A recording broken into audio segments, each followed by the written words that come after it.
Okay, hi and welcome. I'm Joanna Grover, and I'm joined with Dr. Jonathan Rhodes, as you know, my co-author and co-founder of Imagery Coaching, co-author of The Choice Point.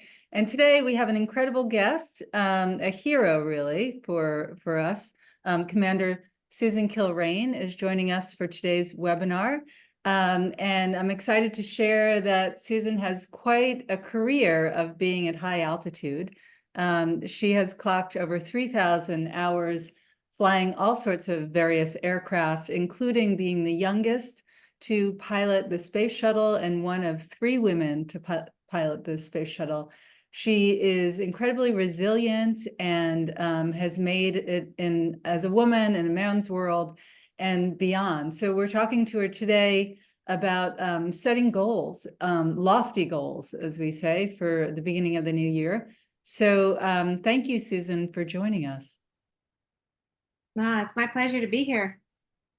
Yeah, so I'm going to turn it over. We always ask our guests the same first question. So I'm going to hand it over to John for that. Thanks, Joe.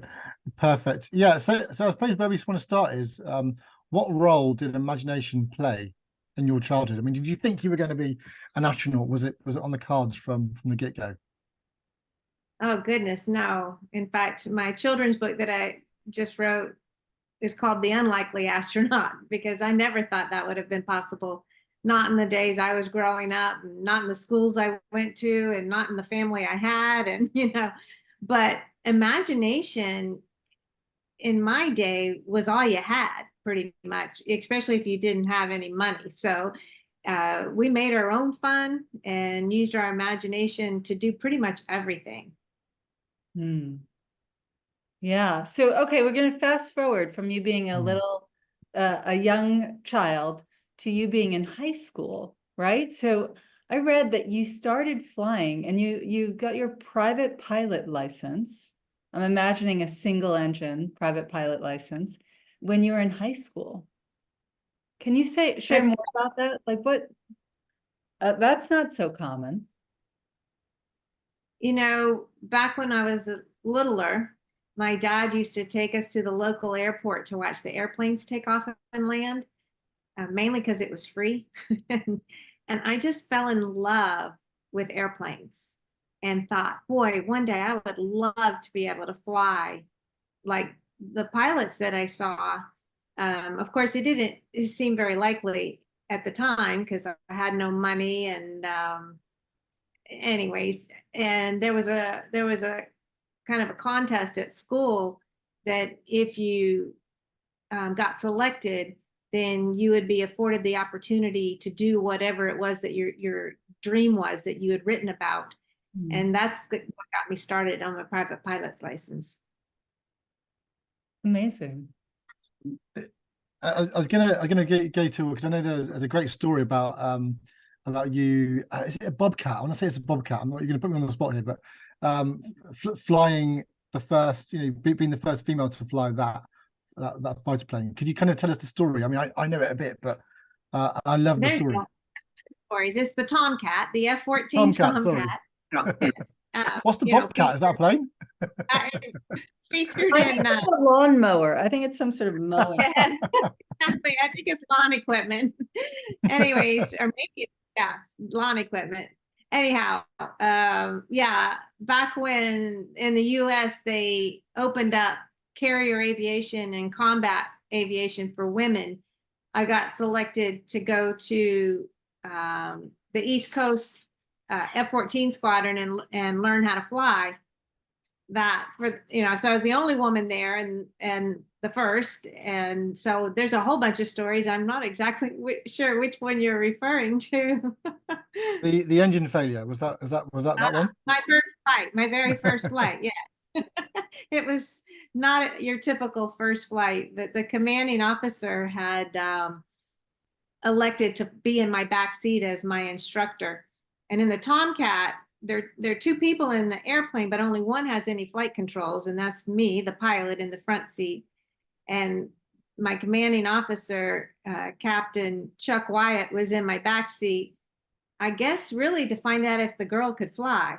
And off we went and we got about, I don't know how many miles over the ocean when things started to really go poorly. And we had an oil problem with the engine. I had to shut it down. And the Tomcat engines are pretty far apart. So that leaves you with a lot of yaw correction that you have to account for. And then the hydraulic system on that engine didn't cross over. So I was down one engine, down half my hydraulics. The attitude gyro that you use to keep your wings level and stuff, that stopped working. And then the weather rolled in. So I couldn't see outside the airplane very well. And anyways, as it turned out, I had to take what we call an arrested landing back at the airport that we are based out of. Basically, I had to drop the hook in the back of the plane that naval aviators use to land on aircraft carriers. And I had to use it at the runway because of my hydraulic situation. And I landed, and it went fine. I don't know why, because I was nervous, but then the adrenaline set in after I landed. And the best part about all of that was my commanding officer got to see that I could handle the airplane. And I felt like the pressure was off at that point. Nobody was staring at me through the lens of a microscope anymore. Amazing. So that brings me to a question that I know you wanted me to ask today. Like, how do you handle setbacks? Like, most of us handle the setback of traffic. Somebody said something we didn't want to hear, but you're handling life-threatening setbacks, right? Including when you were on your first mission in the space shuttle that was cut short because there was some mechanical issue, something that you had to come home early, right? So, and up in the Tomcat, these are, I don't even know if we'd classify them as setbacks, but these are sort of, situations where life throws you a curveball. So how have you managed to stay so calm in that? And what's going on inside of Commander Susan Kilrain at that point? Can you give us a little window into that? Those types of situations, you revert back to your training. And we learn, pilots, especially military pilots, learn compartmentalization at the very onset of training, where everything else goes into the back of your brain in a box somewhere, and all you do is focus on flying the airplane. We have a saying: aviate, navigate, communicate. And your first and foremost responsibility is keeping the airplane safe in the air. And then you can worry about getting to where you want to be and talking to people or whatever. And so you've compartmentalized it down to just one focus area, and that's staying alive, staying safe. And I don't know if you've listened to the tape of the pilot who was flying the aircraft recently, where the door blew off, and she has all the passengers in the back seat, just calm and collected, talking to the air traffic controllers, because that's the training. You know how to handle the emergency and what your priorities are. I mean, that's one type of emergency thing. But then, there's setbacks all through life. When I was told I couldn't go to Navy test pilot school because the last woman who came through wasn't very good and they didn't want to take a chance. Those types of setbacks are a whole different ball game. It's like, how do you still reach your goal? How do you wrap your head around what you just heard, the word no? And then how do you set your sights on finding a way around that obstacle that's been thrown in front of you?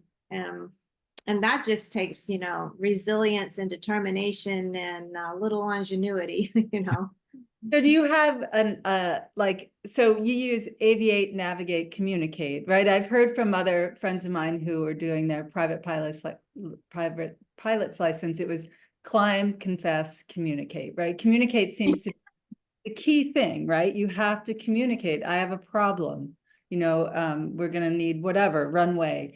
But did you have, when you received those no's, right? Like like something as that would make me as irate as, I'm sorry, but the last woman to go through here wasn't very good, so you're not accepted. Do you have like a mantra you go to, or sort of a, you know, a line that you use similar to that? Aviate, navigate, communicate.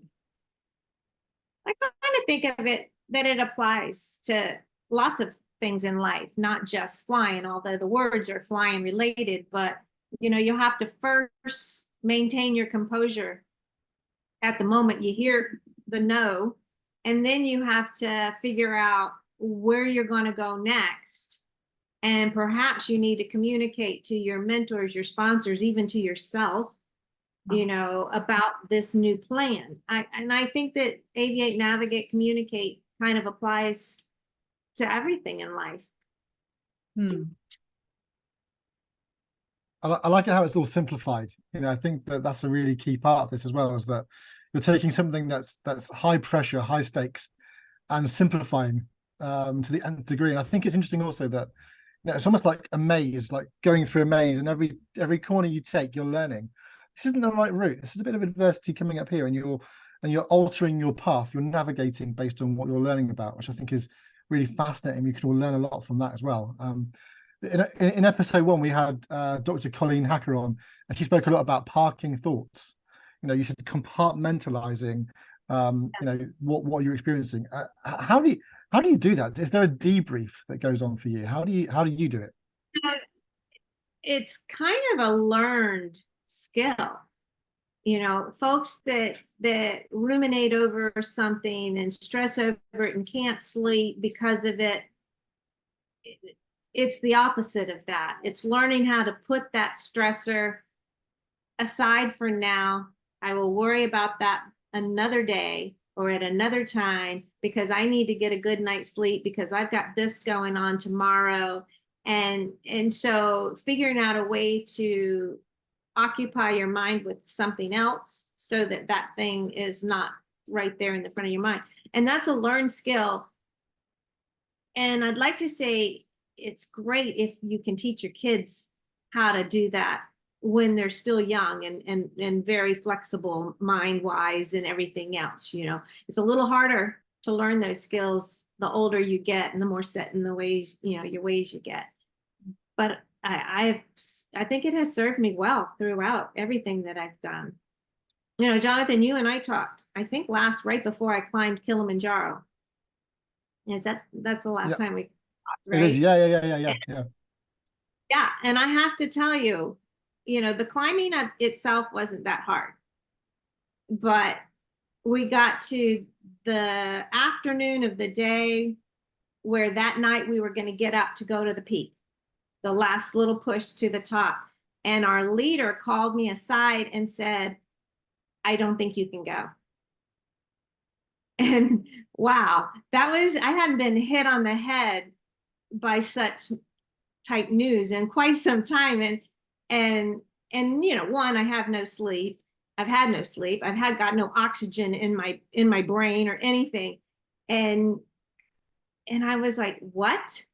And he was basically saying, you know, apparently they had been watching exactly what we all ate and how many calories we had all consumed. And I was just thinking that my oxygen sat numbers were right and my, you know, pulse and all of that.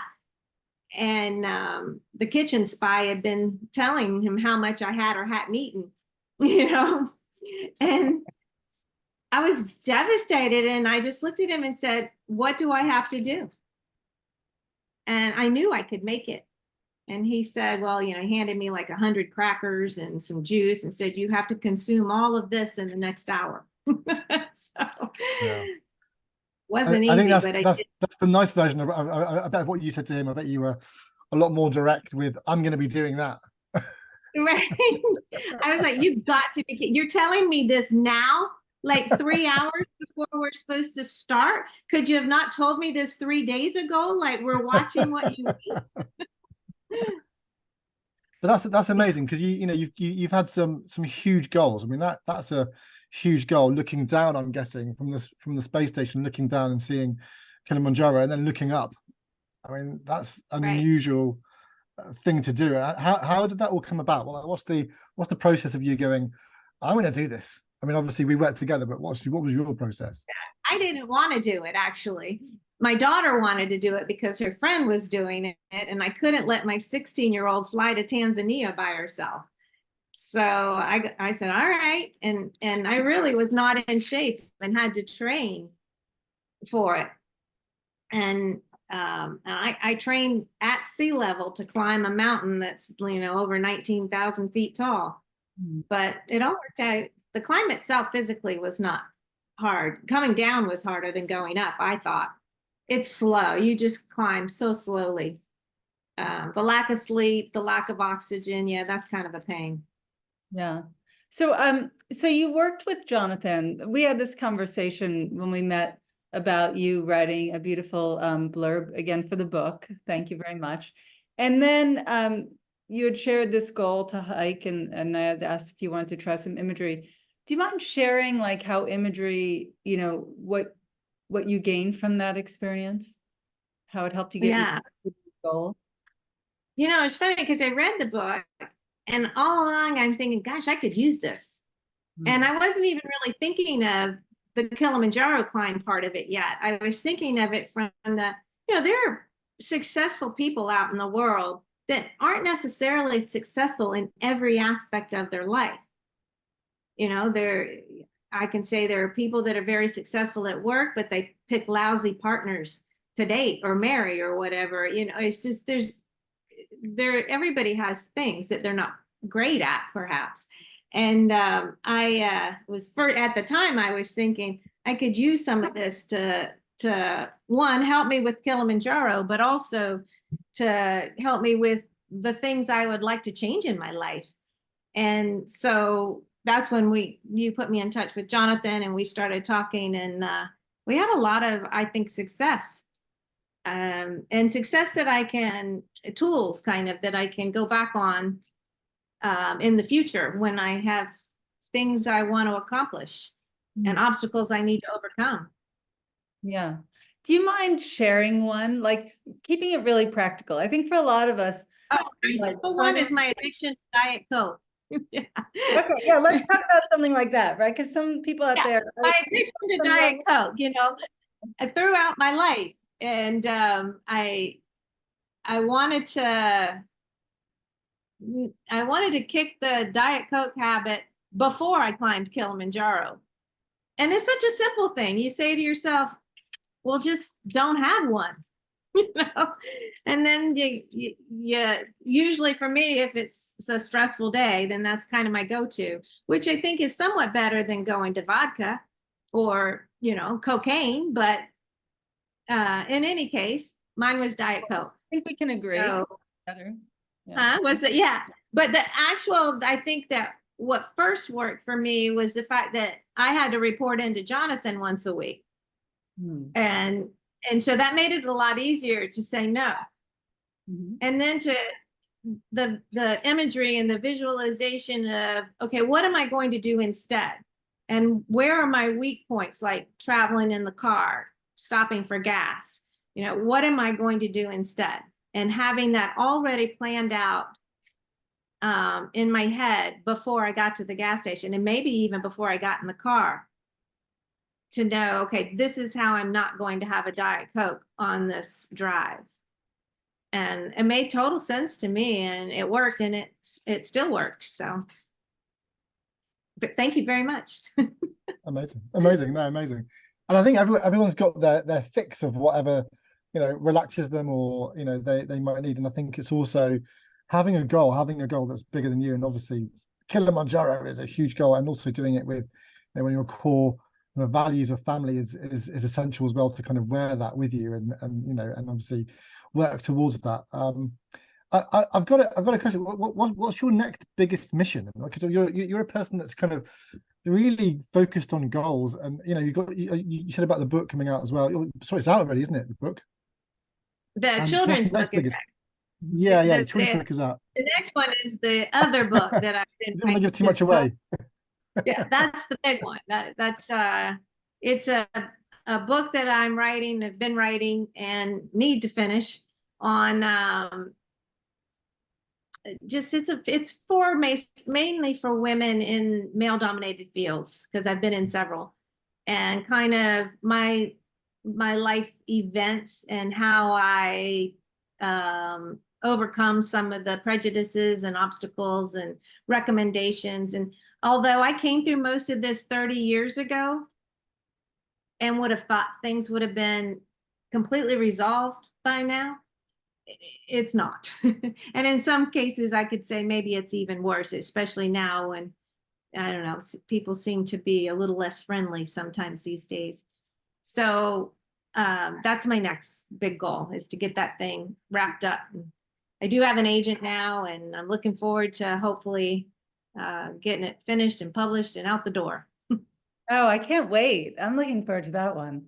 Is there anything on your calendar for space? Like, or what, anything you want to share with that? Like, do you want to go back? Oh, look, your dog may have an opinion there. He's been here the whole time driving me crazy. I won't be going back to space, although I think that my husband would sometimes like to send me there. I think I'll stay on the ground. But my, now I'm a lot about giving back. So I partnered with STEM Punks out of Australia, and we do STEM camps, space-based STEM camps around the world for middle school age kids. And that's very rewarding, I think. And I've got my own kids. 3 of them are, well, one is completely off on her own, 2 in university, and 1 who's still at home. And my oldest daughter, she's just gotten commissioned in the Navy and begins flight school soon. So she can go to space. I don't need to. Wow, that's amazing. Amazing. Yeah. And what are your views on like what's happening with space? Do you have anything you want to Oh my weigh? gosh, so much is happening in space these days. I think we have a launch today. Axiom is launching on a SpaceX rocket to go to the International Space Station. That should be exciting. And I just heard NASA has delayed their people to the moon mission by a year. That's kind of disappointing, because we're kind of looking forward to that getting off the ground. No pun intended. But it will be good to get back to the moon, so that we can learn how to build a habitat on another planet out there, and the moon, and then maybe someday to Mars. And people discuss all the time, like, why, what's the purpose? Well, there's a lot of purposes, resources, being just one of the major purposes. There's resources out there that we could take advantage of. Yeah. I've got questions from the chat. I'm going to go to the chat now. I'm mindful of time. So first off, I'm curious about imposter syndrome. Are there moments when you question yourself, especially when you're told no? And how do you move past those moments? Gosh, I mean, I just think I perpetually live in imposter syndrome, and I don't care. I just do the best I can. All somebody can do is say, no, you're not the right person for this, or whatever. And no, I'm not an author, but by golly, I'm going to write a book anyways.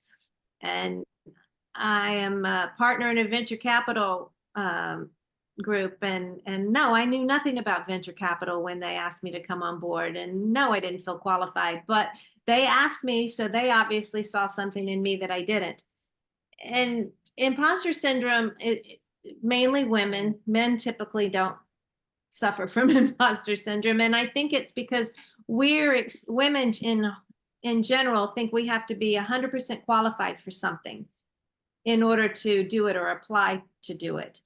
And we don't. I would tell people 50%. If you meet 50% of the qualifications, apply. It's like getting into a university. If you get into that university, then they think you can succeed there. So stop doubting yourself and just go on and do it. Yeah. Great advice. We're gonna maybe, John, time for one more quick one. Want to read? Yeah. So from Jace, I'm gonna simplify this one. But when you think of your goal, do you play the kind of the outcome? Do you play the positive imagery in your head? Is it like a like a tape that you play and you kind of experienced it all in detail. How does it work for you when you think about achieving a goal? Yeah, I think it's probably different with some goals than others. I also play the negative side, the what if I don't? It's kind of like plan for the best, prepare for the worst, or whatever that saying is.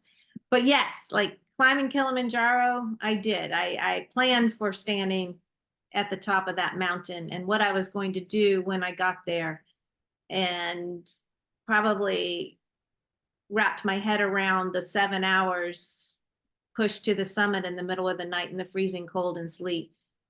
And I have to tell you, I feel very fortunate. One, the group I went with, they were amazing. The porters danced and sang all the way up there, even though we could barely put one foot in front of the other. They danced and sang the whole way to the top. Wow.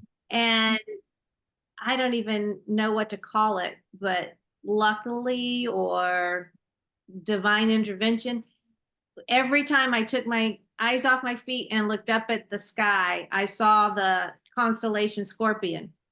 Scorpio was right there, and that's what I am. That's the sign I was born under, and I'm not into astrology, but I am into astronomy. And it was like a welcoming sign for me to keep going. Beautiful. Well, I hope that those listening will have this webinar as a welcoming sign to keep going, because you personify resilience and not taking no for an answer. And we've been delighted to have you. To let our listeners know, our guest next month is Charlie Alvarez. He's the CEO of Stratus. So we're building again on that stratosphere and high altitude. And he'll be talking about how we build a culture that retains talent. He's also been coached in imagery and uses it daily. So thank you so much. And for any of the people who are listening, if we haven't gotten to your questions, we'll answer them after in an email. But thank you, especially to you, Commander Kilrain. This has been a great pleasure.